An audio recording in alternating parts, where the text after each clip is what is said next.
बड़े दिनों बाद बजी बधाई आपके द्वार। दिल्ली में 2 बार और पंजाब चुनाव में जीत के बाद आम आदमी पार्टी ने चौथी बार जीत हासिल की है। पार्टी ने अपने ट्विटर हैंडल से ट्वीट करके कहा है कि आज हम दिल्ली में चौथा चुनाव जीते हैं। काम की राजनीति पर हमने पूरा चुनाव मुद्दों पर लड़ा।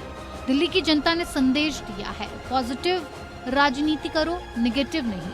एमसीडी चुनाव की मतगणना पूरी होने के बाद अंतिम नतीजों का ऐलान हुआ।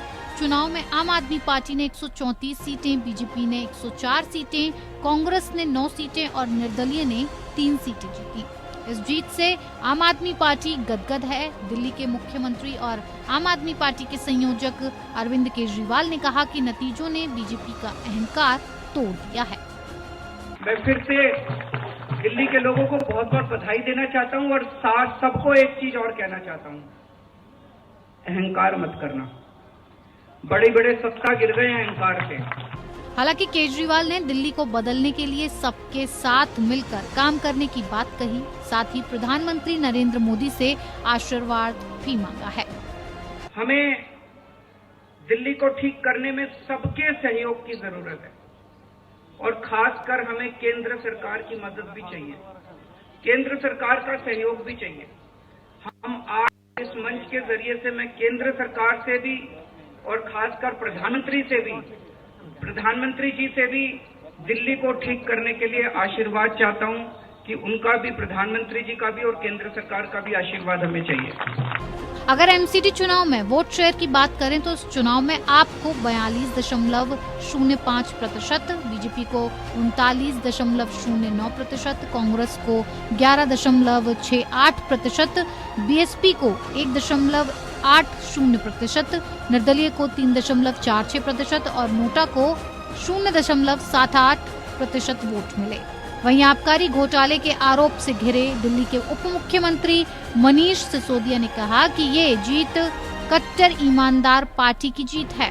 दिल्ली की जनता को बहुत बहुत दिल की गहराइयों से धन्यवाद, क्योंकि उन्होंने 15 साल की भ्रष्ट भारतीय जनता पार्टी की सरकार को हटाकर ईमानदार, कट्टर ईमानदार केजरीवाल जी के नेतृत्व में एमसीडी में भी आम आदमी पार्टी की सरकार बनाने के लिए बहुमत दिया है। इसके लिए दिल्ली की जनता को बहुत बहुत धन्यवाद। आम आदमी पार्टी ने एमसीडी में बीजेपी का 15 साल पुराना वर्चस्व खत्म कर दिया। एग्जिट पोल के अनुमान भारतीय जनता पार्टी को हद से हद 94 सीटें दे रहे थे, लेकिन बीजेपी ने उनके अनुमानों से कहीं ज्यादा सीटों पर जीत दर्ज की। इसके अलावा इस चुनाव में भी बीजेपी को 39% से ज्यादा वोट मिले हैं। बीजेपी नेता मनोज तिवारी इस बात से खुश हैं कि अगर हमारे मुताबिक नतीजे नहीं आए तो आपको भी झटका लगा है। इसके लिए मैं दिल्ली की जनता का आभार प्रकट करता हूं। चौथी बार एमसीडी में आने की कोशिश कर रहे हैं, फिर भी हम नेक टू नेक लगे हुए हैं। रिजल्ट कुछ भी हो सकता है। आम आदमी पार्टी ने मनोज तिवारी के गाए गाने पर डांस कर अपनी जीत की खुशी जताई। दिलचस्प बात यह है कि नतीजों में पिछड़ी बीजेपी अब भी अपने मेयर बनाने का दावा कर रही है।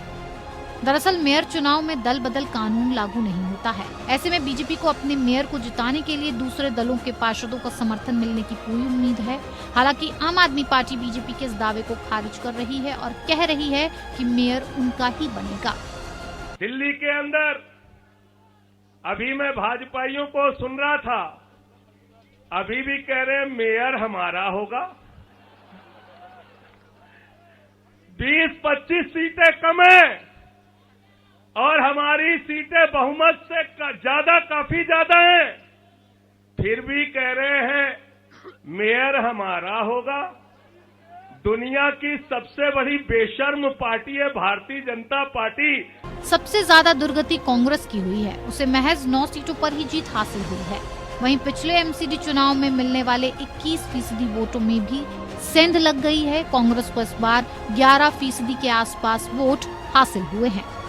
आम आदमी पार्टी में पोल्यूशन का लेवल क्या है, यमुना साफ हुई कि नहीं हुई, मुझे लगता है तमाम मुद्दों पर दिल्ली की जनता शायद कहीं ना कहीं इन लोगों ने, दोनों पार्टियों ने अपने विज्ञापनों से उसको कहीं ना कहीं वंचित किया कि वो असली मुद्दों पर वोट करे। और जिस तरह का माहौल रहा, एक तरफ था वो कह रहा था कि मैं दिल्ली का बेटा हूं, मैंने फ्री दिया, दूसरी तरफ पार्टी कह रही कि हम हिंदू हैं। इसके अलावा कॉरपोरेशन में कोई मुद्दा ही नहीं चल पाया, मुझे ऐसा लगता है। दिल्ली की जनता ने बहुत चिंतन और मनन से वोट दिया होगा, हम ऐसा मानते हैं। और जो भी फैसला उन्होंने किया है दिल्ली की जनता ने, हम उस पर झुकाकर स्वीकार करते हैं उसको। कांग्रेस की ऐसी पराजय भावी राजनीति की ओर इशारा कर रही है। 2 राज्यों में सरकार बनाने वाली आम आदमी पार्टी राष्ट्रीय राजनीति में कांग्रेस की जगह लेने की तैयारी करती नजर आ रही है। Bureau report, APN news.